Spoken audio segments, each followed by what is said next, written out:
Chapter 29. Pop opened the refrigerator, and a piece of broken bottle washed to the floor in a gush of sticky liquid. He turned his puzzled gaze to the open unit, and Lara stepped in, arm raised, and delivered a sharp, chopping blow to the side of his neck, forcing his head toward the refrigerator. She heard the creature scrabble at the frame and used her hip to knock him closer, her weight to drive his upper body down. And Pop screamed as the spidery facehugger crashed into him, the wet legs groping to meet at the back of his skull. He convulsed backward. Lara was thrown clear as he dropped the pistol and clutched at the powerful legs of the creature. Pop strained, his face red and eyes terrified, as he danced madly to free himself from the tenacious embryo carrier. Blood dribbled beneath the skittering claws, the long tail spinning up to curl around his throat. "Help me!"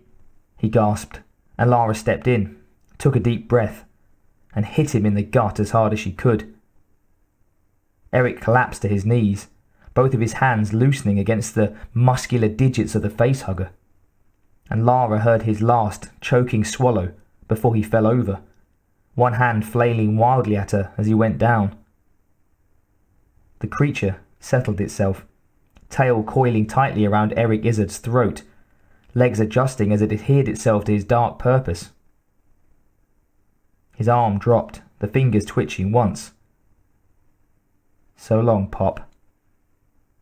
Lara hit the headset control as she scooped up the 9mm, checking it automatically. 12 rounds, full magazine. And the explosive sounds of bullets and fire over the set were the sweetest thing she'd ever heard. Max was still online. "Jess, Ellis, this is Lara. Facehugger got Pop, do you read?" Amidst the alien screams and the roar of battle, she heard Jess coughing, his voice thick with smoke. "Hurry! I'm on my way." Lara ran, not even pausing to see how much time was left on the failsafe, or sparing another thought for the dying man who lay motionless on the deck behind her. It was going to be very fucking close. Ellis heard Lara's words amidst the high, keening flutters of digital energy that coursed through his system, but he didn't fully understand them as the Max decimated the screaming drones, humming with the strange power that surged through his program. Clear the nest.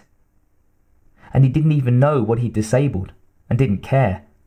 The exhaustion was gone, replaced by a need that sent him to new heights of frenzied action in the thick, explosive smoke of the screeching darkness.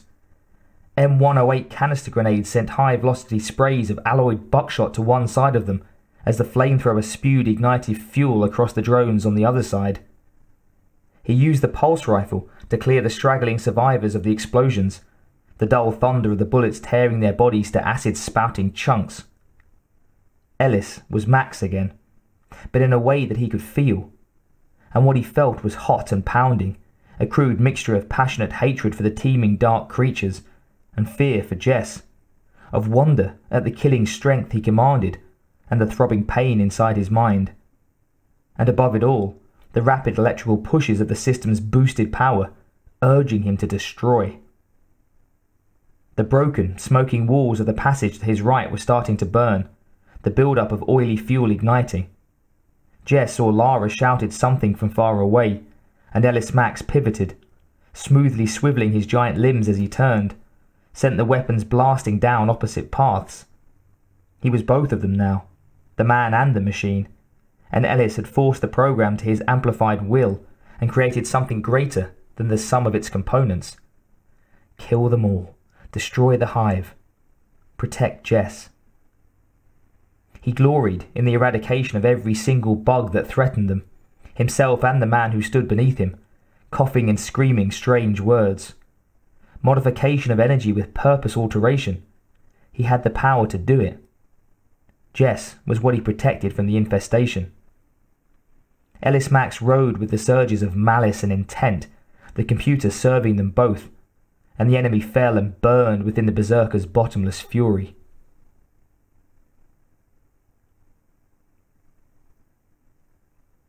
The walls and deck trembled around them, and Jess backed to the control panel for the bay doors, fighting to breathe and losing the battle. "I'm coming in!" Lara shouted, and Jess tried to get through to Ellis again, choking in the black-stained air, the smoke overpowering, deadly. "Ellis, she's here. Do you copy?" The Max continued to fire. Ellis lost inside of the destructive frenzy that it had become. Through the billows of fire and blackness, Jess could no longer hear the screams of the attackers. But he heard Lara, and reached for the entry panel before she finished shouting. "Lock's closed, I'm in! Clear, clear, clear!" Jess slammed the button, and smoke sucked past him, into the cold red shadows of the thundering bay. The flames in the burning corridor suddenly erupted to new life in the silent pump of pressurized air, beneath the roar of the shuttle engines. "Come on, we're not safe yet," Lara screamed, and the hysteria in her voice told him what he didn't want to know. The nuke. "Ellis, now! Come! Heal! Listen, we have to go, now!"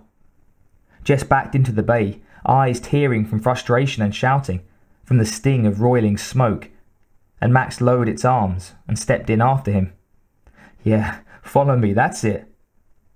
Jess turned and ran for the shuttle as it rattled deafeningly against the deck, as the back hatch folded into a ramp, as Lara yelled for them to hurry, and reached the ship's loading door with Max right behind, the giant steps vibrating over the clatter of the ship.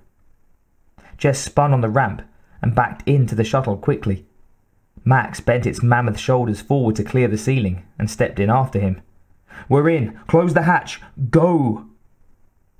The last thing Jess saw before the loading door shut was the smoke in the dark bay, the reflected glow of fire, and the long black skull of a running drone, the jaws snatching as it howled without sound against the shuttle's powering flush. The shuttle lifted unsteadily as Jess grabbed a support, gasping, and they shot out of the bay and into the freedom of space.